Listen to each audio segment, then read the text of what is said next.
You're listening to BBC London 94.9 with Chris Rogers and Harriet Scott. It's 11:17. Now, we haven't done this for a while because we've had so many things to cover, but every week Harriet and I go through the local papers and the producers and the team, trying to find a story that hasn't been picked up on by the rest of the media, a story really local to you. We call it Your Local. A lot of thought went into that. And this week it comes from the Tottenham and Wood Green Independent. Now, 2 Haringey parks have been awarded prestigious green flag status thanks to the efforts of local volunteers who basically clubbed together to make all the necessary improvements. They are Down Lane Park in Tottenham and Ducketts Common in Turnpike Lane. Pete Rogers is from the Friends of Ducketts Common, and he joins us in the studio. Good morning, Pete. Well done. Morning. Thank you very much. Morning. Nice to meet you. It's great to be here. What improvements did you have to make to get the green flag? And actually, first of all, what is the green flag? What does it do for you once you've been awarded the green flag? Yeah, that's a good question. The Green Flag Awards started around 1996, and the idea was to create a benchmark, sort of a level that was a minimal thing. So it's a bit like beaches. Exactly. Is it blue flag on beaches? I think it's a blue flag on beaches, isn't it? Yeah, it's just like that. And they have 8 key points that you're sort of hoping to tick. And I won't list them all because they're a bit boring. But they're obvious things like it's got to be a nice place to go, they've got to keep it fairly clean, health and safeties, all of that sort of stuff. So fairly standard kind of points. But you apply at the beginning of the year, and then at some point they secretly send some people around who check up. So it's like restaurant inspectors. A little bit. I mean, you kind of know what's going on. It's not like super secret, but they can come at pretty much any time. Yeah. And then they have a look around, and if you've done okay, then you get a flag. Wow. And there's a lot of flags have gone out this year, but it's still pretty good to get one. And you have to then reapply each year as well. You can't just sort of rest on that. You have to maintain it. So it keeps you on your toes. So one of the things, because I did read through the 8, I did my homework. Yes, I know. One of them is, and I probably get this wrong, but community interactivity. Yes, that's my speciality. Oh, there we go. That was lucky, wasn't it? Yes, it was. The interesting thing about it, I think, is that it does rely on volunteers. That's the critical part. But you can volunteer in all sorts of ways. And I think sometimes people are a bit put off volunteering. They think they need to sort of put a lot of time in it. They need to be sort of very good at something.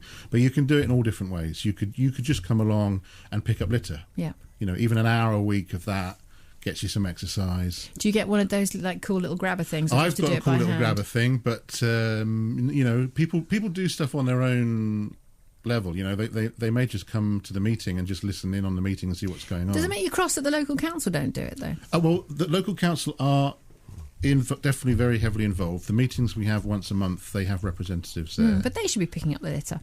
Well, they do, but I can only talk for Ducketts Common, but Ducketts Common is a very, very busy space. I mean, I would say easily 1,000+ people are going through that a day. And actually, I'm going to correct myself there. I'm saying we should pick up our own litter. Yeah, that's a good point. That's the thing. But what about the general maintenance of a park, though? That really shouldn't be something that local council should be relying on the community to do. What they hope that we do is that we flag up stuff. You know, we're their eyes and ears, we're their local information.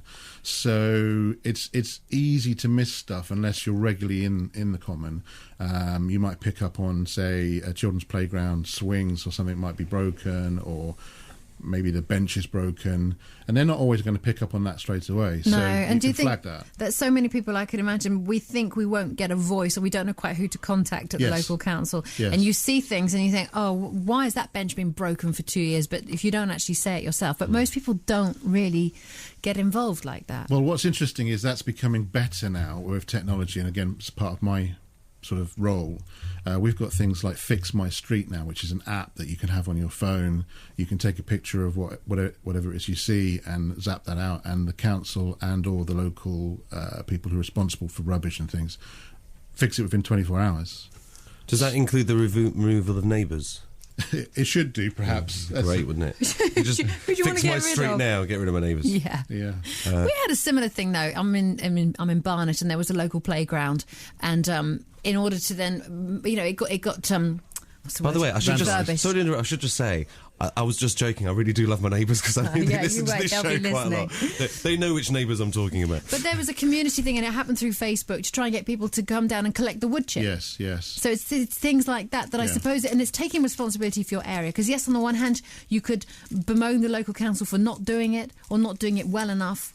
But if we can help reduce the cost and do it ourselves and then say, right, spend the extra money on a seesaw. It's a combination of all of those things. And I got involved with Ducketts Common Friends of Group about 2.5 years ago because I felt they needed a website, and then we did the Twitter thing and the Facebook thing, and that's been pretty good. That's connecting us to lots of people in the area. They can just follow what's going on if they want, but if they want to get involved, then they can sort of see things that are happening. And we've had a lot of success with that. Are you a bit worried, though, that it should have been a best-kept secret? Now everybody's going to go. Well, it is a victim of its own success to some extent. I mean, it is a busy area. I've never been to Ducketts Common. Well, let me just tell you what's great about Ducketts Common is it has I've got 5 weeks of summer holidays. I'm all ears. It's got a great children's playground. Yep. It's got a fantastic outdoor gym now, which has been a huge success for us. That went in about 1.5 years ago. Yeah, they're really big in America, aren't they? Yeah, they're beginning to appear here now. Yeah, we were a bit worried about it at first. There were some thoughts that people weren't... Health and safety. Well, but also people wouldn't want to be working out in public, as it were.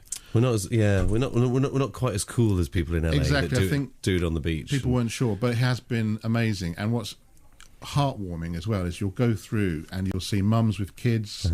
on the equipment. You know, it's not just sort of people trying to get... It's all sorts. And then the icing on the cake for us, I think, really was the basketball courts, which just got revamped in about 1 year ago.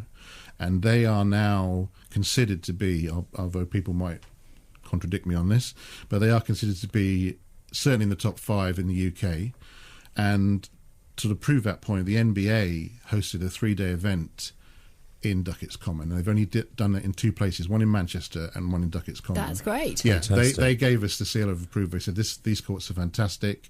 3-day event, absolutely packed out, loads of prizes, kids came down. We're hoping they're going to do it again this year. I mean, what all that shows, and increasingly what parks are beginning to prove, particularly in certain boroughs in London, is that you don't have to have the community centre to keep young people out of gang culture and out of trouble. You can if you just give them a decent place. Yeah, it's been amazing. Kids love hanging out in parks anyway. Yeah, I mean, it's a great place to get away from the parents and all of that. But if you give them something like a basketball course, if you give them somewhere where they can exercise, sit, hang out, but also give them somewhere that they're proud of, that they should be proud of, it works, doesn't it? Well, there's a guy who comes down as well for the basketball, a guy called Garnett, and he gives all his time free. He comes there almost every day. Fantastic. And the kids absolutely love him, and he coaches them, and we're talking a wide range. And some of the people there, if you do hang around and sort of watch a match or a game or whatever, they are pretty impressive.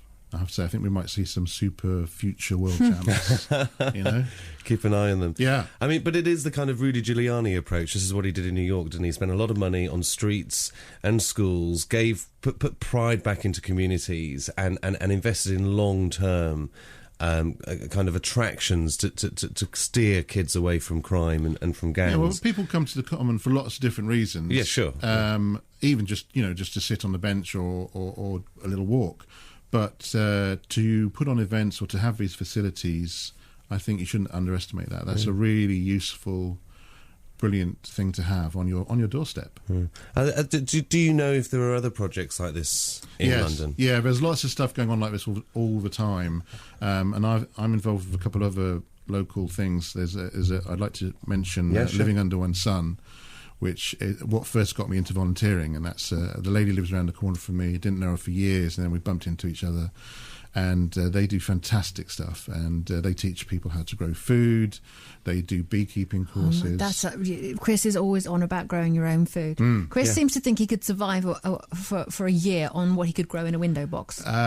Probably not, but you should give it a go. You could save money, couldn't you? Yes. I mean, you could grow, because I saw Jamie Oliver stuff a potato in a black bin liner full of compost, and potatoes start to grow from the potato within a few weeks. And he was producing enough potatoes for a family from that one bin. Like, you can do it. You're looking at me, Harriet. But honestly, I'm sure you can do it. I mean, obviously not enough to support a whole family, but you would save money, wouldn't you? Well, I think it's two things to it. I think, yes, you will save money, but that's not the primary goal, to be honest with you. I think it's more about eating fresh, healthy, organic food stuff, and that can be as simple as a load of spuds, or it could be a complete range, lettuce, fruits. I mean, we have apple trees on on the other section of the common. There's 6 or 7 apple trees which was planted. And tomato trees are tomato plants. Shows how much I know about gardening. Yeah. Tomato plants, they're quite easy to grow, though, aren't they? Yeah, they're pretty easy. I mean, that's what a lot of people start with. Or beans. Beans are really easy, and you can put them in almost anywhere. I mean, I think the idea is to have a go. Just give it a go. Or try and share it with a friend even. I mean, allotment spaces are equally as important as these parks, but they're really hard to get now. There's waiting lists for a year plus, But it's a good idea. You might find that you can split one. A lot of people find they're too big. So they share them. Yeah, so you share them, and that's proving quite popular. Probably need to be quite big for tomato trees. Tomato trees are enormous. They're huge, I've heard. Yeah. Absolutely massive. Peter, many thanks for coming in. It's a pleasure. If people want to get... I mean, David Cameron would love you, wouldn't he? Because of his big society. Nice. Yeah. His big society initiative, which never quite took off. He wanted everybody to get involved in volunteering and supporting the community, but it didn't quite go his way, That would be my sort of leaving point. If it's great that we've won the flag. That's fantastic. And Ducketts Common is a brilliant resource, and people should definitely go and look at it. And if they just Google Ducketts Common, they'll find all about us, the Facebook and the Twitter and everything. But the word I would leave you with would be volunteer, because none of this stuff really works unless you've got people volunteering. And you can do as much or as little as you like. And as I say, it can be something as simple as picking up rubbish, or in my case, making a website. And the more people feel involved, the more pride. It's like the same the world over, isn't it? The more pride you have in it, because there's always going to be bored kids who vandal. Don't get me wrong. We do have some issues. Like any busy part of London, we do have litter and we do have some crime going on. But that's another advantage of having the group, because on meetings we do get the police come along occasionally, and they discuss what's going on and what can be done to help with stuff like that. So. It's a really useful forum. Good luck. Right, everyone picnic then on Ducketts Common later. Right, that sounds good. I'll bring the vol-au-vents. Absolutely. And Pete, thank you very much. Many thanks for coming in. No, thanks very much.